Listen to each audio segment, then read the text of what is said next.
بسم اللہ الرحمن الرحیم۔ السلام علیکم ناظرین، میں طارق اسماعیل ساگر آپ کی خدمت میں ایک اہم مسئلے کے ساتھ حاضر ہوا ہوں۔ پہلے میں آپ کی خدمت میں ایک خبر پیش کر دوں جو آج کے اخبارات میں شائع ہوئی ہے۔ لاہور سے 4 بچیاں اغوا کرنے والے گینگ کا دبئی تک جسم فروشی کا دھندا۔ انویسٹیگیشن پولیس ٹیم نے ہنجروال سے اغوا ہونے والی 4 بچیوں کو ساہیوال سے بحفاظت بازیاب کروا کے 5 ملزمان کو گرفتار کیا ہے۔ بازیاب ہونے والی 4 بچیوں کے کیس میں سنسنی خیز انکشافات ہوئے ہیں۔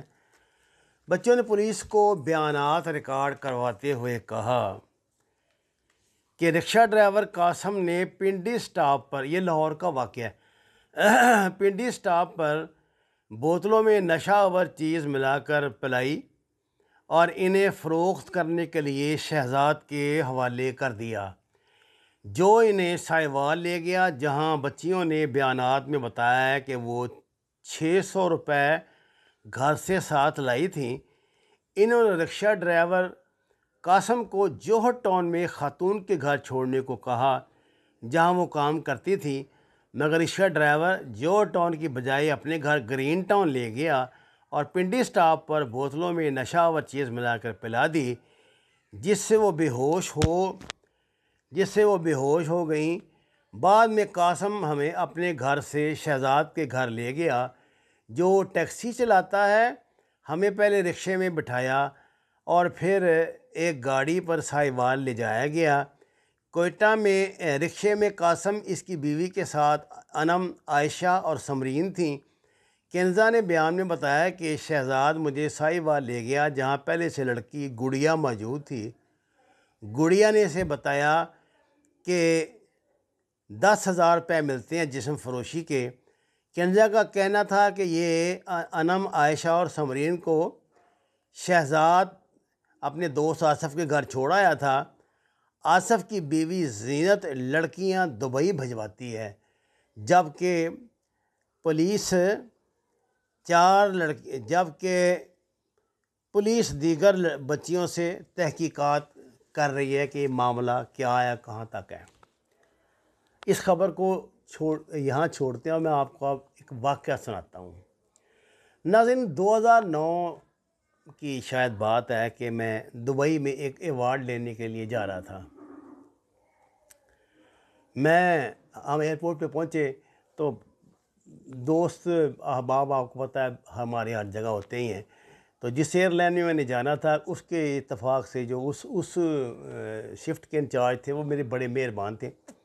وہ مجھے لے گئے، پہلے کہا کہ اچھی سیٹ آگے سے دلا دی جائے، اور اس کے بعد ہم جب FIA کے کاؤنٹر پہ امیگریشن میں پہنچے تو جو کاؤنٹر خالی تھا میں وہاں گیا اور میں نے اپنا ظاہر ہے پاسپورٹ پیش کیا۔ وہ جو صاحب وہاں کھڑے تھے انہوں نے پاسپورٹ کی طرف دیکھا، میری طرف دیکھا اور مجھے پوچھا آپ دبئی کیا کرنے جا رہے ہیں؟ آپ یقین کیجئے مجھے اس بات سے بڑا طیش آیا۔ میں نے کہا یار یہ تو چاہیے تھا دبئی والوں کو، وہ مجھ سے پوچھتے تمہارا کام تو یہ نہیں ہے، تمہارا تو کام یہ ہے کہ اگر اس میں کوئی دستاویزات جعلی ہیں تو مجھے واپس کر دو یا پکڑ لو، اپنے پاکستانی آئین کے مطابق جو کر سکتے کرو، لیکن تم مجھ سے یہ سوال تو نہیں کر سکتے کہ میں دبئی کیا کرنے جا رہا ہوں، میں تمہیں بتا کر جاؤں گا۔ اچھا، یہ وہ زمانہ ہے جب کہ آپ کو پتہ ہے کوٹے میں ہی بھرتیاں ہوا کرتی تھی زاری۔ اس نے کچھ مجھ سے اپنی افسری میں بات کی، کچھ میں اپنی صحافت میں، کوئی اپنے نام پہ، میں بھی آکڑ خاں بن گیا۔ میں نے اس سے یہ کہا کہ تم یہ مجھے بتاؤ تم کس کے کوٹے میں بھرتی ہوئے ہو، کیونکہ تم کوئی امتحان پاس کر کے تو یہاں آئے نہیں ہوتے، مجھے تمہاری شکل سے لگ گیا، تمہارے گفتگو کے انداز سے لگ گیا ہے، اور تم نے یہ سوال مجھے جو پوچھا ہے تم جانتے ہو کہ یہ آئینی طور پہ بھی غلط ہے، قانونی طور پہ بھی غلط ہے، اس کا جواز ہی کوئی نہیں۔ اس کے ساتھ ہی میں نے اپنے ساتھ والے جو 10 فٹ یا 12 فٹ دور دوسرا جو کاؤنٹر تھا اس پہ میں نوٹ کر رہا تھا 5 بچیاں ایک قطار میں لگی ہوئی تھیں اور ایک میڈم، اس میڈم کو میں پہچان گیا تھا۔ وہ لاہور کی ایک سرکردہ سیاسی شخصیت تھیں. اپنا کچھ مخصوص حوالے سے، چونکہ ہم بھی ان دنوں میں نوائے وقت میں شاید تھا، تو ہم بھی ظاہر ہے جانتے تھے کہ یہ کون لوگ ہیں، کیا کچھ ہیں. ایم پی ایم این اے اس کے حلقوں میں آنے جانے والی، بیٹھنے والی. وہ بچیاں تھیں نا، 5-7، وہ سہمی ہوئی تھیں کچھ، اور وہ اس میں وہ جو زبان ایک دوسرے کے ساتھ بول رہی تھی، وہ یہ ہماری سرائیکی زبان تھی. میں نے ان کے کپڑوں سے اندازہ یہ لگایا کہ بچیاں تو ظاہر ہے جو ان کے گاہکوں کی ڈیمانڈ ہوگی اس حساب سے تو آپ کو پتہ ہے جیسی ہوں گی ویسی تھیں. اور کپڑے انہیں ایسے ماڈرن پہنائے گئے تھے جن سے بالکل یہ پتہ لگ جاتا تھا کہ یہ زبردستی کے کپڑے ہیں، یہ ان کو یہ نہیں. ان تو بیچاریوں کو پتہ نہیں اردو بھی ڈھنگ سے پڑھنی آتی ہے یا بولنی آتی ہے نہیں آتی. میں نے اپنے وہ امیگریشن ایف آئی اے کے افسر صاحب سے کہا، میں نے کہا تم نے یہ جو قطار لگی ہوئی ہے ادھر، ان سے پوچھا ہے کہ یہ کیا کرنے جا رہی ہیں دبئی؟ کہنے لگا جی وہ جو وہاں پر ہیں ان کی ذمہ داری ہے، میری تو آپ کی ذمہ داری ہے. میں نے کہا تمہاری میری ذمہ داری ہے اور مجھ سے فضول سوال پوچھ رہے ہو؟ جو ساتھ ایسا کرو، وہ ساتھ والے کو میرے پاس بھیج دو اور جا کے ان سے پوچھو یہ کیا کرنے جا رہی ہیں. وہ خاموش ہو گیا. ساتھ اس کے جو خاتون تھی وہ بھی کچھ سمجھ گئی کہ معاملہ تو بگڑ چلا ہے. موبائل میرے ہاتھ میں پکڑا ہوا تھا، فلم میں نے اس دوران بنا لی تھی.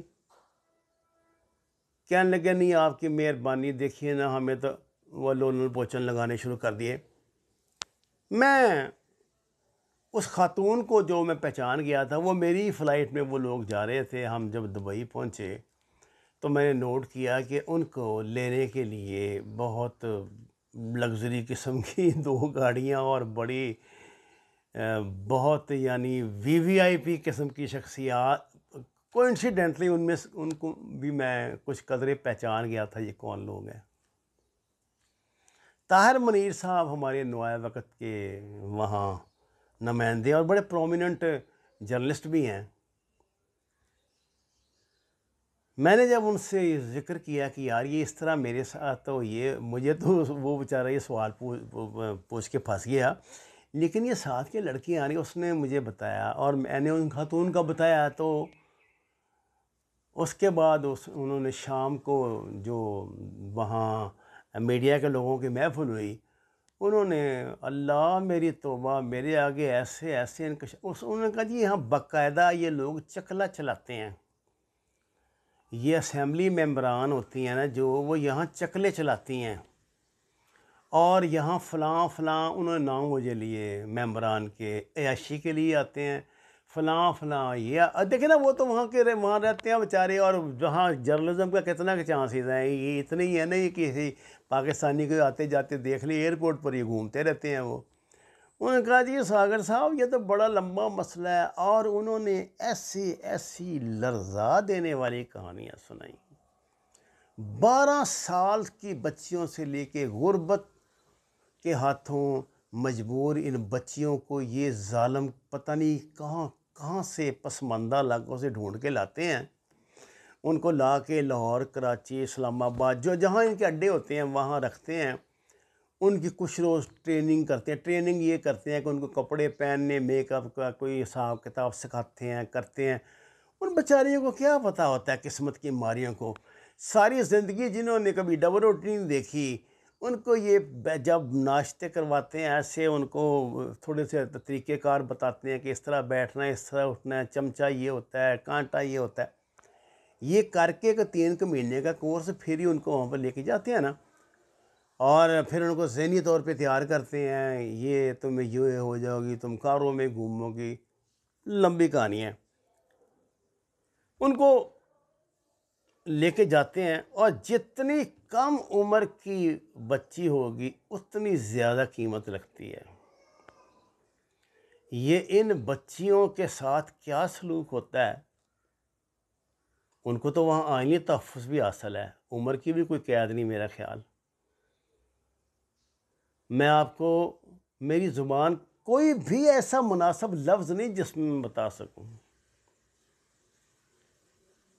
یہ جو شکاری پارٹیاں ادھر آ رہی ہیں، یہ جو موج میلے لگ رہے ہیں، گھوم رہے ہیں، اور جناب یہ جی استقبال کیا شہزادوں کا، اور وہ بٹیروں پتہ نہیں کون سا شکار ان کی، وہاں کیا پڑا ہے شکار، وہاں بھوک ناچ رہی ہے ان صحراؤں میں۔ پاکستان کا کون سا، یہ کوئی گوپی ڈیزرٹ ہے جی؟ 15-20 میل کا ایریا ہوتا ہے جس میں ریت ہوتی ہے، اس کو یہ ڈیزرٹ بنا دیتے ہیں۔ ڈیزرٹ کیا، عیاشی کے اڈے ہیں بھائی۔ لیکن میں کہتا ہوں یہ جو میں نے آپ کو بات بتائی ہے کو بہت بڑی، میں نے کوئی بڑا راز انکشاف کیا۔ یہ تو اب ایک واقعہ لاہور میں ہوا، وہ 4 بچیاں جو اغوا ہو گئی تھی، تو ان کے حوالے سے پتہ چلا کہ ان کو بندوبست اصل میں کیا جا رہا تھا ادھر ہی پہنچانے کا، تو ابھی ٹریننگ ہی تھی کہ وہ پکڑے گئے۔ کچے لوگ تھے، نئے نئے دھندے میں آئے تھے، پکڑے گئے، کیے گئے۔ لیکن یہ کیا ہے، یہ نور مقدم کا مسئلہ کیا ہے؟ یہ قائد اعظم کی تصویر کے سامنے ننگا ناچ کرنے والے کون ہیں؟ یہ گیس کے جھنڈے لہرانے والے کون ہیں؟ دیکھا آپ نے وہ ڈیفنس کا، کراچی ڈیفنس میں جو وہ گیس کا جھنڈا لگا ہوا ہے؟ یہ ان کے جلسے کرنے والے، ان کے جلوس نکالنے والے، یہ، اور جب شکایت کی جاتی ہے اسلام آباد کے کمشنر سے تو وہ کہتے ہیں کہ جی ہمیں ان کی نشاندہی کریں، یہ کون ہے؟ یہ بھی آپ کا کام ہے۔ اور اس ملک کی یار اسلام آباد کے شاہراہوں پہ وہ اکھنڈ بھارت کے جھنڈے لگے رہے ہیں۔ مجھے تو سمجھ نہیں آتی ہمارا یہ قانون سوتا کہاں پر ہے، کرتا کیا ہے، ہو کیا رہا ہے ملک میں۔ میرے خیال یہ ان کے نزدیک یہ مسئلہ ہی نہیں، اصل میں غربت نے، بے روزگاری نے لوگوں کا ایسا حلیہ بگاڑ دیا ہے کہ جو ہماری بنیادی اخلاقیات ہیں وہ تو تباہ ہو چکی ہیں۔ کیا ہم نے کرنا ہے تو کیا نہیں کرنا، لیکن کہیں نہ کہیں کوئی غیرت ایمانی اگر موجود ہے تو سوچیے تو صحیح۔ یہ جو بچیاں سڑکوں سے اٹھا لی جاتی ہیں، گم ہو جاتی ہیں، جو یہ ہم ایک دوسرے کو میسج کرتے ہیں یہ بچی فلاں جگہ سے ہو گئی ہے، یہ فلاں جگہ پہ ملی ہے، یہ کیا ہے، یہ کیا کھیل ہے؟ کوئی اس پہ بات نہیں کرے گا، کیونکہ ہمارا مسئلہ نہیں نا یہ۔ ان ظالموں نے ہمارا مسئلہ تو ہمارے پیٹ تک ختم کر دیا، پیٹ سے شروع ہوتا ہے، پیٹ پہ ختم ہو جاتا ہے، اس سے آگے تو ہے ہی کوئی نہیں۔ کہ میں نے تو بات میں کیا کروں اور آپ کیا سنیں گے؟ لیکن یاد رکھیے یہ سب چیزیں، یہ ڈیبٹ کریڈٹ تو کہیں اللہ کے ہو رہا ہے نا، اور ہم من اصل قومی عذاب بھگتیں گے۔ کوئی بندہ یہ سمجھتا ہے نا کہ میں بچ جاؤں گا اکیلا، جی میرا کیا اس میں رول تھا؟ نہ، آپ کا رول تھا۔ جس نے جان لیا اس کا حصہ پڑ گیا، اپنے اپنے حصے کا بھگتان کر جاؤ، وہاں کوئی حساب کتاب نہیں ہے لینے دینے کا۔ وما علینا الا البلاغ المبین۔ ناظرین کرام، درخواست ہے قرآن و نماز سے ہدایت حاصل کریں، ہمارے چینل کو سبسکرائب کریں، لائکس دیں۔ آپ کا شکریہ۔